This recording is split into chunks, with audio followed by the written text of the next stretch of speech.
Welcome to Mr. UFC Vegas Fight Club TV. I am Kyle, your host. Welcome to the podcast and welcome to me driving. I'm actually going to be out and about today and wanted to get out a video to talk about the bets yesterday, some of the things that we did, and kind of just go over some of the plays and in general UFC 223. I think it was, for all the craziness, it was fairly a good card, I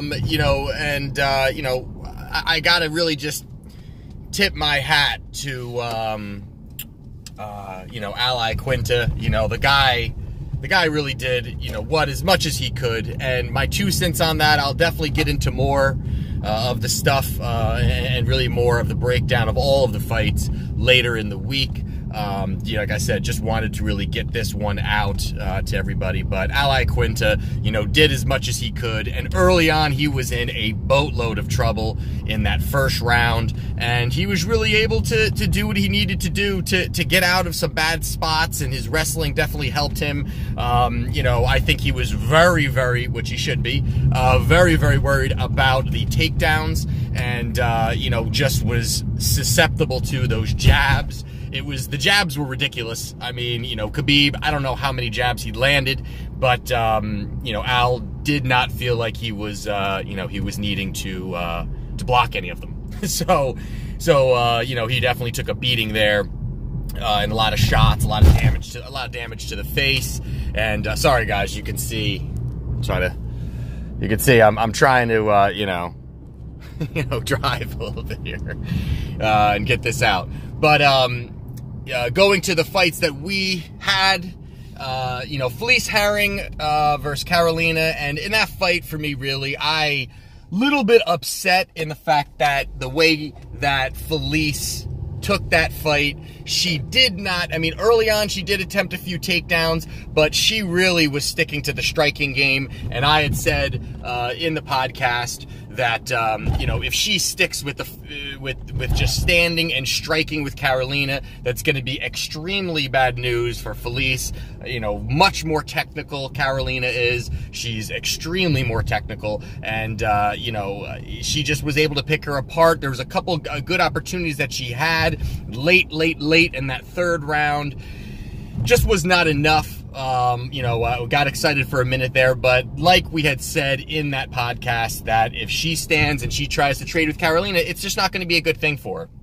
She's not going to have much to really go on. Make sure I don't crash here.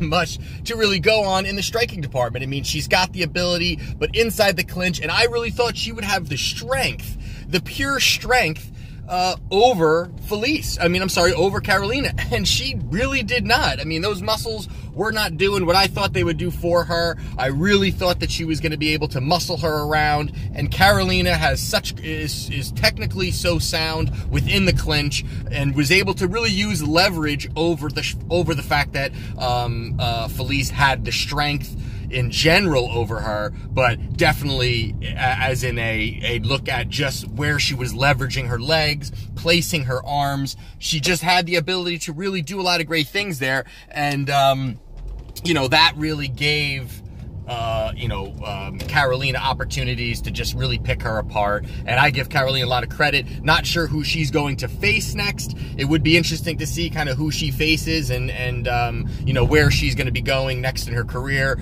Could see her, possibly getting a title opportunity. So we'll see what goes on there. Now, as far as Joanne and Rose, I think that was a great fight.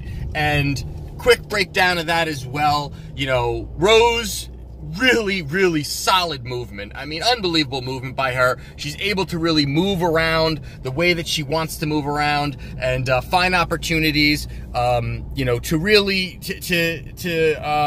just land those shots. And she was a lot, really on target in the beginning. That first round, she was really lopsided for Rose, but the extreme output of leg kicks from Joanne, I thought in that third round was going to be the turning point for Joanne. I really thought that she was going to be able to keep that going. And she actually, you know what's funny part is that actually she was able to keep it going, but just the toughness. I mean, even into that 4th round, I thought it was clearly 2-2 in the rounds. I did not think that it was anything else but that. The judges, I think the judges, you know, honestly, I think they had, just trying to make sure, don't crash here, guys. I really thought that she had it a 2-2 going into that 5th round, and honestly, that 3rd and 4th round, I thought that Joanne was really going to be able to do enough where she was going to be able to get this decision victory. I thought it all came down to that 5th round, but Rose coming out, and I thought she had nothing left. I really thought that, you know what, that front leg was just chewed up by those great leg kicks, that she just had such solid output to really slow down that movement of Rose, and I thought she did a tremendous job doing that. But Rose in that 5th round, she came out and she had that sense of urgency. She knew that there was an opportunity where it could be a 2-2 going into that 5th round, and she really, really, really showed her championship heart there, really showing why she is a champion. And, you know, Joanne was definitely different in this fight. You know, I think she really was different in this fight, and that, you know, everything was better. Her chin looked better. She was quicker. She was sharper. And that, to me, was if Joanne was going to be able to do that, if she was going to be able to get better, be better all around, her health, if that was the scenario, I don't want to get into that, and that's a whole nother conversation, but if she was going to have that ability and she was going to be looking good and looking sharp, that Rose wasn't going to have that opportunity to really outstrike her. Rose never took her to the ground. I thought that was, or even attempted, that was very interesting, that Rose said, you know what, I'm going to just outdo this elite kickboxer standing, and everyone thinks it's all about my ground game. And you know, she was able to just sit there and do what she had to do. And I thought that was just unbelievable. I thought she did such a great job, you know, just able to get into that 5th round if it was going to be a tight 5th round. And she just was out there and she just did an amazing job outstriking her, outpointing her, putting Joanne in some tough spots, you know, in that 5th round, and you know, Rose did a great job. But I definitely gave it to Rose 3-2. I don't know what the judges were seeing in certain other rounds. Doesn't really matter. Rose kept the title, and you know, I don't know where that puts Joanne at this point. I mean, now she's really gotta really think about what she wants to do with her career, where she wants to go.